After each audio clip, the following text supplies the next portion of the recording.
Causó mucha polémica en TikTok el hecho de que mucha gente se dio cuenta de que efectivamente los 10 muertos que puso la Sedena en el segundo culiacanazo para atrapar a Ovidio Guzmán, pues prácticamente han sido relegados al olvido. Bueno, ni el presidente fue a su funeral, había dicho que iba a ir y no fue. Vamos a dejarlo que lo entendemos porque estaba atendiendo a Biden y a Justin Trudeau, entonces, ok, va.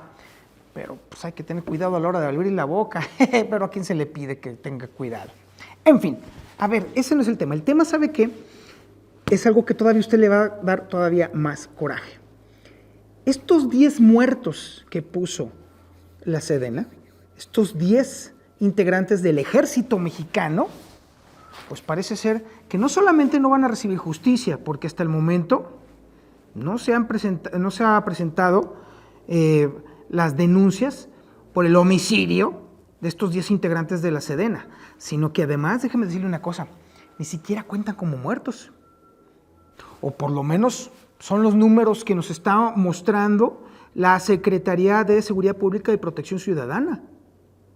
Y mire, son datos directos, duros, justo de la página de la Secretaría de Seguridad Pública y Protección Ciudadana, porque hacen un conteo diario de homicidios.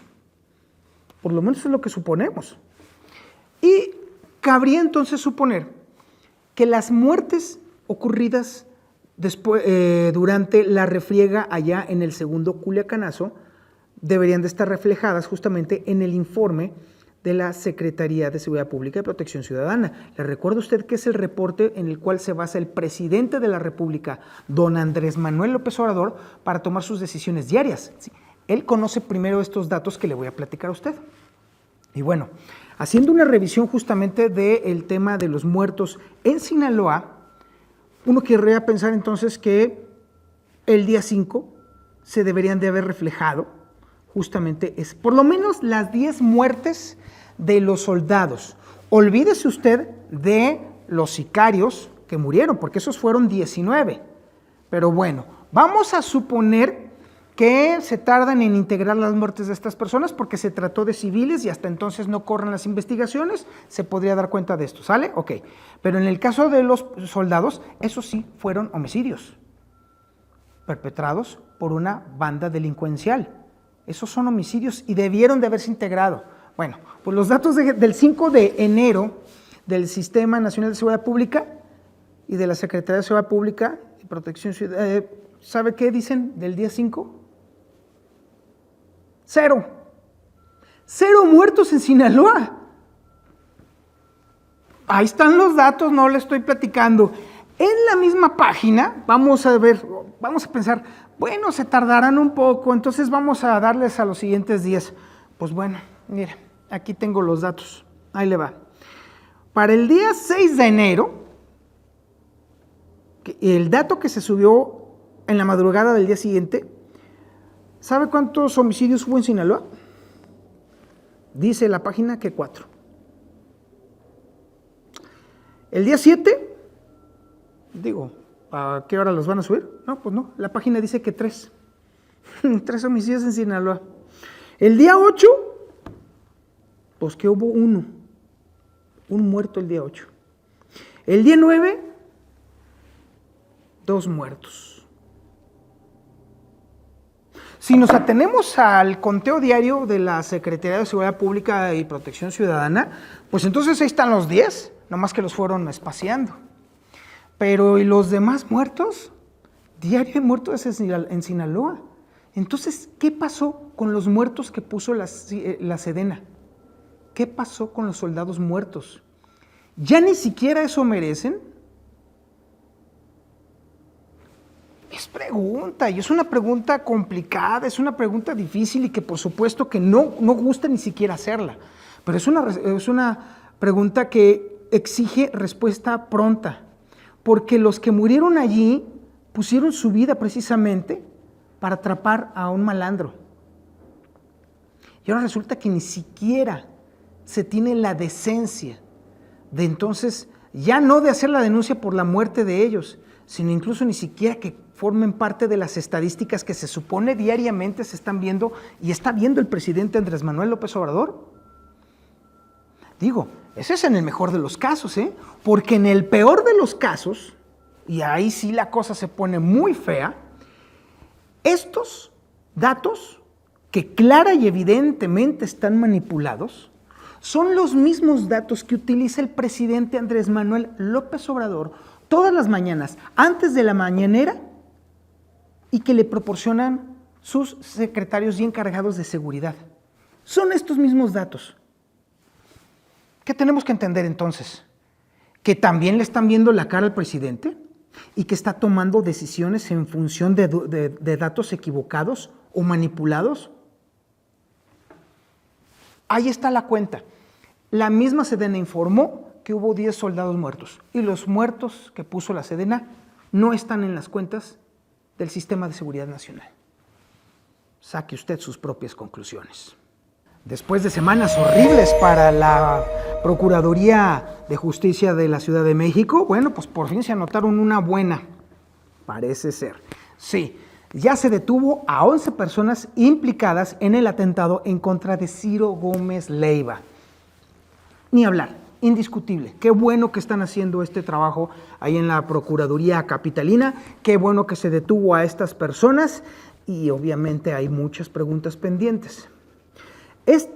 En una primera instancia, a esta banda delincuencial se le atribuye estar ligada aparentemente, hasta que no corran las investigaciones, con el cártel Jalisco Nueva Generación.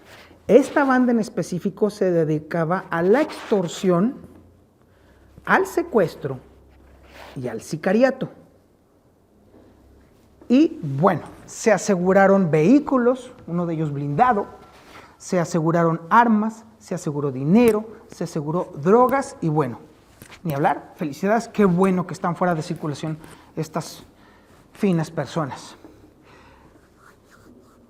Parece ser también que esta es una banda de poca monta, a juzgar por el número de integrantes y también por sus actividades correlacionadas en el mundo del AMPA.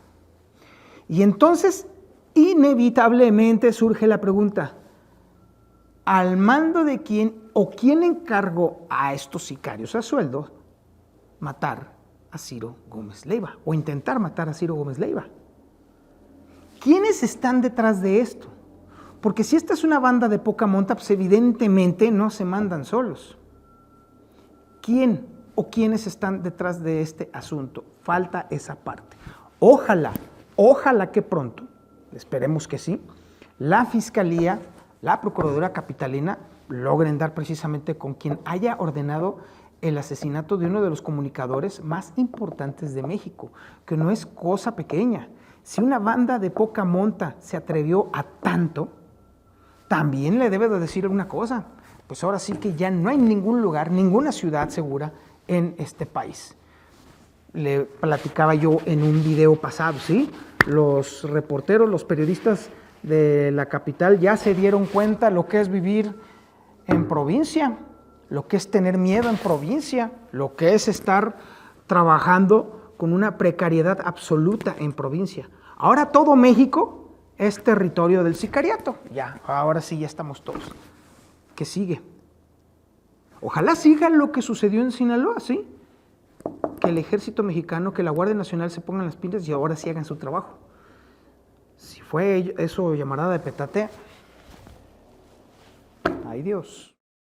Pues déjeme decirle que el joven Luis Donaldo Colosio Riojas está empezando a asomar la cara en este asunto y así, de buenas a primeras, se monta ahora sí firmemente en la carrera al 2024.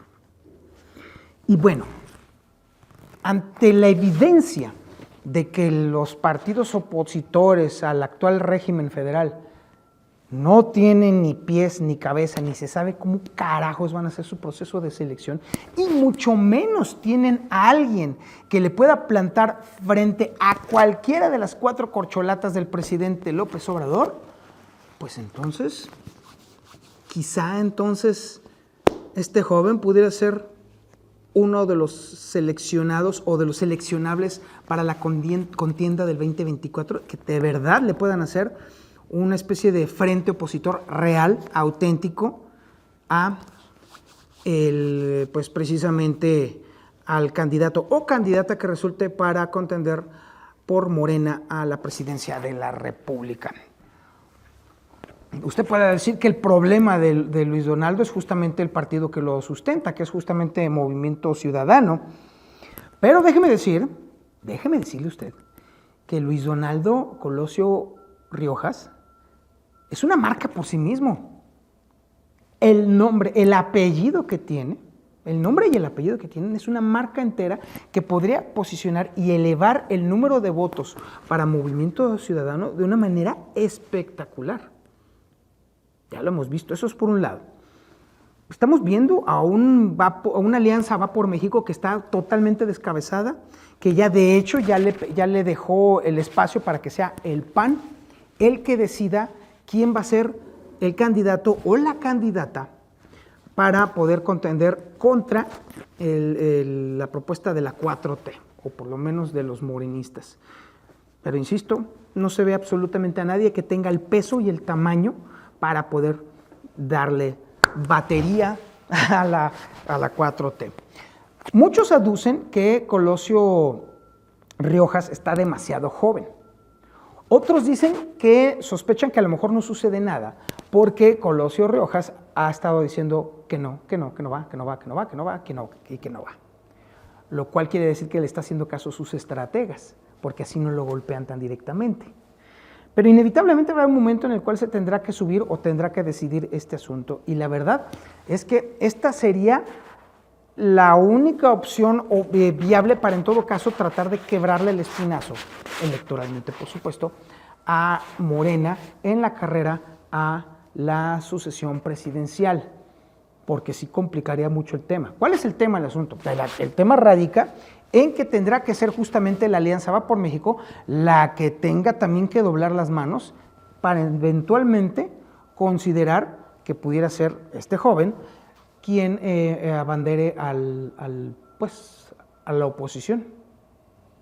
Déjeme decirle que Dante Delgado ha sido muy inteligente en ese sentido, porque si bien es cierto es que en la convención nacional que tuvo recientemente Movimiento Ciudadano, si bien es cierto que en un principio dicen que van solos, el mismo Dante lo dijo, lo cierto es que no hay nada cierto.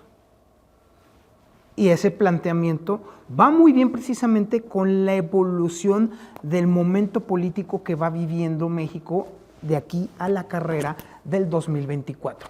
Vale la pena entonces que estemos al pendiente de este asunto. Vale la pena también que veamos cómo se comporta la oposición a través de la Alianza Va por México, y también vale la pena que veamos también todas las arañas trepadoras que están detrás de Movimiento Ciudadano, porque, ¡ay, hijo de Dios! Hay varias arañas allí, que bueno, que para qué le cuento, y que al final de cuentas convertirían a este partido político, porque al final del día es un partido político, en otro Morena, u otro PRI, u otro PAN, u otro PT, u otro verde ecologista. La misma gata, pero revolcada.